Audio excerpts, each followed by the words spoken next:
안녕하세요. 정신분석의들입니다. 비혼의 주의와 해서 같이 공부하고 있는데 오늘 3장입니다. 감각적 현실과 정신적 현실에 대해서 같이 공부해 보도록 하겠습니다. 오늘은 후반부인데 여기 이제 환각이란 얘기가 나옵니다.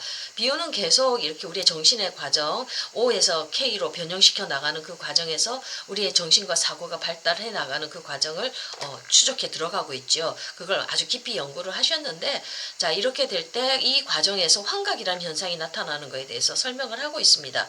비오는 이 환각은 감각 장치를 역으로 사용하는 것이라고 얘기를 하고 있습니다. 그러니까 이 지각이 정상적인 작동 방식과는 반대로 안에서 바깥으로 이런 불쾌한 자극을 내보내는 것을 통해서 정신의 짐을 덜어주는 기제라고 이렇게 얘기를 하고 있습니다. 자, 이 환각은 정신증 환자에게도 많이 있지만 우리 일반인들에게도 이 환각의 형상들을 알게 모르게 깔려져 있거든요. 근데 이거는 우리의 불쾌한 자극들을 이렇게 환각을 통해서 처리하는 것들을 얘기를 하는데, 여기에서는 어떤 의미작용들 그런 것들이 없고 오로지 쾌와 불쾌만이 있다고 이렇게 얘기하고, 이거를 이제 그 의미가 아닌 쾌와 불쾌의 그 고통, 그 자극만을 경험하는 것이라고 이렇게 얘기를 하고 있습니다. 그러니까 불쾌한 자극들을 이렇게 환각을 통해서 처리하는 과정들을 얘기를 하고 있거든요. 그러니까 정신적 성장은 이루어지지는 않는 겁니다. 근데 우리가 너무 고통스러울 때 우리가 이거 환각을 만들어내는데 그 기능에 대해서 이제 그 기능에 대해서 이제 비혼이 좀 설명을 하고 있습니다.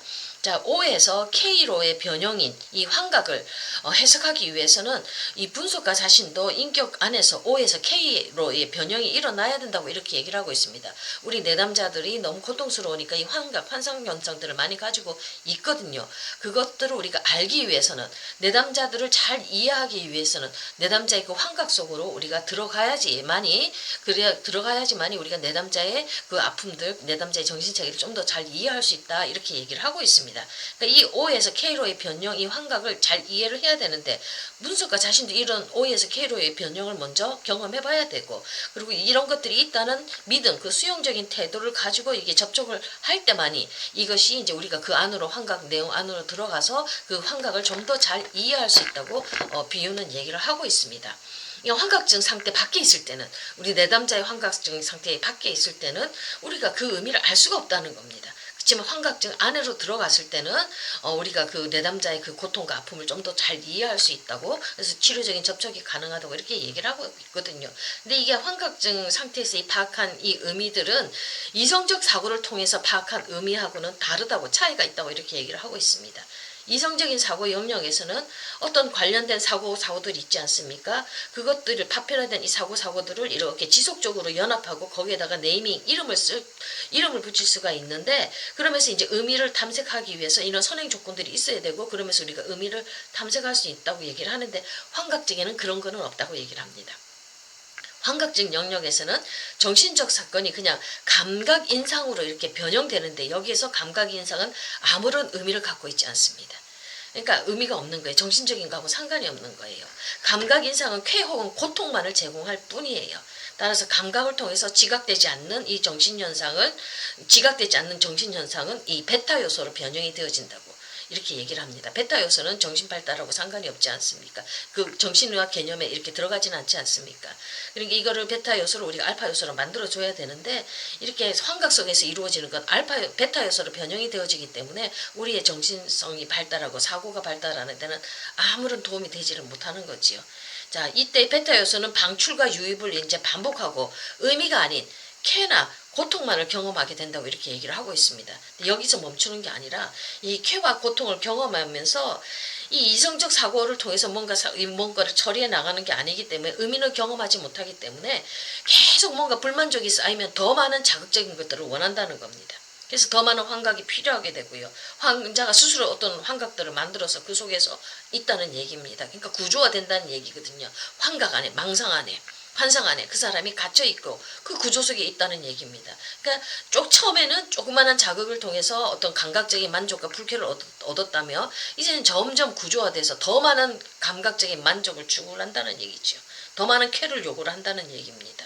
이 만족감이 낮으니까, 이 환각을 통해서 이렇게 만족을 처리해 나가는 거는 만족감이 작으니까, 이게 만족감이 낮을수록 어떻게 돼요? 더 욕심을 갖게 될수록 이제 환각은 더 이제 증가하게 되는 것이죠. 구조화된다는 얘기거든요.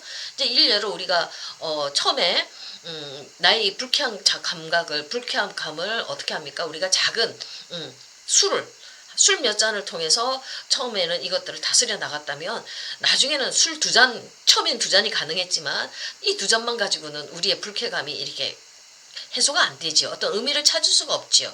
그렇게 되면 인간은 더 큰 감각을 원하기 때문에 자극을 만족시켜주는 걸 원하기 때문에 그 다음엔 5잔이 되고 10잔이 되고 그러면서 술 중독으로 들어갈 수가 있는 거겠죠. 그러니까 의미를 만들고 정신성이 발달이 안 되니까 이렇게 감각에만 머물러 있으니까 이 환각만 가지고는 이 불쾌가 쾌하 그런 것들이 처리가 안 되어진다는 얘기입니다. 자, 이 우리가 불쾌와 쾌를 처리하기 위해서 환각을 만들었지만 결국은 우리가 거기에서 묶이게 되죠. 나오지를 못하는 거죠. 이제 비유는 여기서 어떤 한 환자, 자신이 상담한 한 환자에 대한 예를 하고 있습니다. 이 사람이 성에 대한 환상이 있었거든요. 성적 환상이 딱 있었는데 여기에 대해서 어떻게 해서 올라온 죄책감, 이거 굉장히 죄책감을 두려워하는 환자가 있었죠. 그러니까 이 죄책감이 막 올라오니까 불쾌하지 않습니까? 그러니까 이걸 어떻게 하냐면 환각을 통해서 처벌받기를 원하지요. 그래서 자기를 벌하는 게 뭐냐면 사건과 문제들을 만들어내지요. 뭐 교통사고를 낸다든지 여기는 그런 얘기는 안 나오지만 아무튼 그런 뭐 어떤 나쁜 짓들을 해서 자기 스스로를 처벌하는 것들이 이제 만들어내는 겁니다. 그러면 행동화를 통해서 내 나쁜 것들이 처벌되었으니까 이 불쾌함이 사라졌으니까 감각이 만족되지요. 그러면서 이 사람은 또다시 이 완전히 내 안에 있는 이 뭔가 환상의 의미 같은 것들이 처리가 되어져 있지 않고 환상의 지배가 되는 그 상태로 들어가지요. 이 환영에 지배되는 것이 고통스러워 반면 이 사람은 이 환영을 잃을 것도 두려워하는 거거든요. 완전 사로잡혀 있는 상태지요. 이 고통이 쾌를 계속 제공했기 때문에 이 환자는 거기서 벗어나기를 원하면서도 계속 그 상태에 머물러 있게 되는 거지요. 내가 왜 이렇게 고통스러운지, 내가 왜 이런 환영에 잡혀져 있는지, 그 다음에 왜 이런 죄책감을 가지게 됐는지 그런 의미들을 사고해야 되는데 그 사고의 과정으로 처리하지 않고 감각적인 만족, 처벌받는 거, 행동화를 통해서 이 사람은 그 처벌받는 걸 통해서 이것들을 해결을 해 나가니까 계속 자기 안에서 이런 나쁜 자기 인생 속에서 나쁜 그런 사건들을 일으킴으로써 이걸 자꾸 이런 것들을 통해서 해석하니까 이 사람은 불행한 사건의 범주에서 벗어날 수가 없는 거지요. 이 사람 자체가 벌써 이 행동화를 통해서 이거 좌절과 지연 이 행동화를 통해서 자기 문제를 해결하려고 하니까 계속 이 사람은 거기에 멈춰 있어서 성장할 수가 없는 거지요. 자기의 행동을 수정할 수가 없는 거지요. 이런 고통이 이 환각의 환상에 사로잡혀 있을 때는 이 행동화를 통해서 문제를 해결할 때는 이렇게 쾌와 불쾌 거기에 계속 묶여 있어서 이 사람이 의미 있는 행동 변화가 일어나지 않는다고 이렇게 얘기를 하고 있습니다.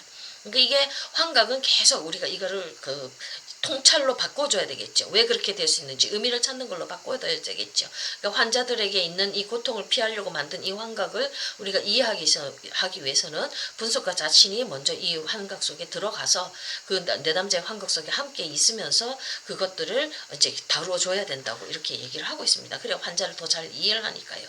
그러면서 이 환각은 계속 분석회계에서 성장을 가로막는 거, 인식이나 통찰을 방해하는 방해물이기 때문에 요것들은 이제 다시 제거해서 이것들을 다시 이렇게 해석해서 이 부분을 정확하게 정돈시켜 줘야 된다고 이렇게 얘기를 하고 있습니다.